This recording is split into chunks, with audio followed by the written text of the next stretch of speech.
नमस्कार, MS TV में आपका स्वागत है। मैं हूं कंचन। आई नजर डालते हैं प्रदेश से जुड़ी कुछ प्रमुख खबरों पर। मध्य प्रदेश के सिवनी जिले के बरघाट थाना अंतर्गत एक स्विफ्ट कार पेड़ से टकरा गई। हादसा इतना जबरदस्त था कि कार में सवार 5 लोगों की मौके पर ही मौत हो गई। वहीं एक व्यक्ति गंभीर रूप से घायल हो गया। उसे उपचार के लिए अस्पताल में भर्ती कराया गया है। इंदौर लोकायुक्त पुलिस ने सहायक भू अभिलेख अधिकारी को रिश्वत लेते हुए रंगे हाथों गिरफ्तार किया है। जानकारी के अनुसार देवास में पदस्थ वेद कुमार पंड्या को शुक्रवार सुबह गंगवाल बस स्टैंड के पास 3,500 के साथ रंगे हाथों गिरफ्तार किया गया। बताया जा रहा है कि किसी खतरनाक हो चुके मकान की एनओसी देने के बदले किसी बाहिती नामक शख्स से ये राशि मांगी गई थी। इसके बाद बाहिती ने लोकायुक्त पुलिस को इस मामले की शिकायत की। हैरत यह है कि वेद कुमार देवास में पदस्थ होते हुए इंदौर से जुड़े मामले के निपटारे के लिए रिश्वत मांग रहे थे। अपनी ही सरकार में पूछ परख न होने से नाराज विधायकों को अब मुख्यमंत्री शिवराज सिंह चौहान खुद मनाएंगे। इस संबंध में उन्होंने 21 से 23 दिसंबर तक 3 दिन विधायकों से 1-to-1 चर्चा के लिए समय आरक्षित किया है। मुख्यमंत्री ने सीएम सचिवालय के अधिकारियों को निर्देश दिए हैं कि विधायकों द्वारा दिए गए पत्रों और उन पर की गई कार्यवाही का पूरा लेखा जोखा तैयार किया जाए, जिससे चर्चा के दौरान विधायकों को बताया जा सके कि सरकार ने उनके कितने काम किए हैं। इतना ही नहीं, मुख्यमंत्री ने विधायकों द्वारा सौंपे गए विजन डॉक्यूमेंट के प्रस्तावों पर दिए गए निर्देशों की जानकारी भी तलब की है।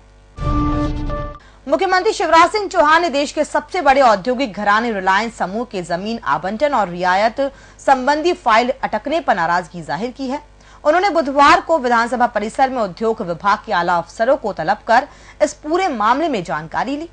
मुख्यमंत्री ने पूछा कि 1 माह पहले डीपीआर का प्रस्ताव आने के बावजूद अब तक उनका प्रस्ताव कैबिनेट तक क्यों नहीं आ पाया। हालात ये रहे कि अफसर इस मामले में संतोषजनक जवाब नहीं दे पाए। राज्य सरकार ने खाली खजाने भरने के लिए कई सामानों पर 1 से 6% तक वैट बढ़ा दिया है। इससे mobile, TV, LED, LCD, fridge, water cooler, air conditioner, सभी तरह के वाहन, सिगरेट, कोल्ड ड्रिंक और अन्य सामान महंगे हो जाएंगे। बढ़ी हुई दरें शुक्रवार से ही लागू हो जाएंगी। इसका नोटिफिकेशन भी जारी कर दिया गया है।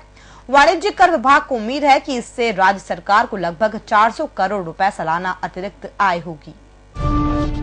राधापानी को टाइगर रिजर्व बनाने में आनाकानी कर रही मध्य प्रदेश सरकार को उसके ही एक अधिवक्ता ने सलाह दी है कि वह बाघ संरक्षण के लिए राधापानी को टाइगर रिजर्व बनाने और टाइगर प्रोटेक्शन फोर्स गठित करने के संबंध में निर्णय लेने पर जोर दिया है। सरकारी अधिवक्ता ने वन विभाग के अफसरों के साथ परामर्श के बाद मुख्य सचिव और प्रमुख सचिव वन को एक विस्तृत नोट भेजा है। सड़क सुरक्षा नीति के मामले में सुप्रीम कोर्ट की फटकार के बाद मध्य प्रदेश सरकार हरकत में आ गई है। राज्य में अगले 3 महीने के भीतर सड़क सुरक्षा नीति लागू करने की कवायद शुरू हो गई है। ये नीति भोपाल इंदौर सड़क और इन दोनों शहरों में पायलट प्रोजेक्ट के तहत लागू होगी।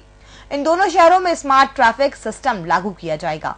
आर्थिक संसाधनों का अभाव देखते हुए इसमें पीपीपी का विकल्प भी है। व्यापम भाग घोटाले की छानबीन में जुटी सीबीआई ने गुरुवार को व्हिसल ब्लोअर प्रशांत पांडे से लंबी पूछताछ की। सीबीआई के जांच अफसरों ने पांडे को दस्तावेजों के साथ बुलाया था। पांडे ने विभिन्न दस्तावेजों के साथ सीबीआई को पूर्व जांच एजेंसियों द्वारा की गई घोटाले की जांच और उसकी खामियों का ब्यौरा भी दिया। बताया जा रहा है कि सीबीआई ने इस मामले में अपनी कार्यवाही तेज कर दी है। सीबीआई को जनवरी में सुप्रीम कोर्ट में स्टेटस रिपोर्ट पेश करना है। पांडे से करीब 5 घंटे तक सीबीआई अफसरों ने विभिन्न मुद्दों पर पूछताछ की। आज शाहरुख खान की फिल्म दिलवाले रिलीज हुई है, जिसका इंदौर, जबलपुर सहित पूरे प्रदेश में जोरदार विरोध हो रहा है। फिल्म के विरोध में कई हिंदूवादी संगठन सड़क पर उतर आए हैं। विरोध करने वालों पर इंदौर में पुलिस ने लाठीचार्ज किया है, तो जबलपुर में समदड़िया मॉल में फिल्म के पोस्टर फाड़े गए हैं। विरोध को देखते हुए यहां पर फिल्म के सारे शो कैंसिल कर दिए गए हैं। और अब बुलेटिन के आखिरी में बात करते हैं मौसम की। भोपाल में जोरदार ठंडक के बीच तापमान में उतार चढ़ाव का दौर भी जारी है। 2 दिन से तापमान में हो रही बढ़ोतरी का सिलसिला रुका और शुक्रवार को 2 डिग्री लुढ़ककर 8.4 डिग्री सेल्सियस पर पहुंच गया। मौसम विज्ञान केंद्र के निदेशक अनुपम कश्यपी के मुताबिक पिछले दिनों उत्तर पूर्वी हवाएं चलने की वजह से तापमान में इजाफा हुआ था, लेकिन अभी उत्तरी हवाएं चलने लगी हैं। इस वजह से तापमान में फिर गिरावट दर्ज की जा रही है। चिलिंग फैक्टर भी बढ़ गया है। और फिलहाल इस बुलेटिन में इतना ही। और भी खबरों के लिए आप बने रहिए www.emstv.in के साथ।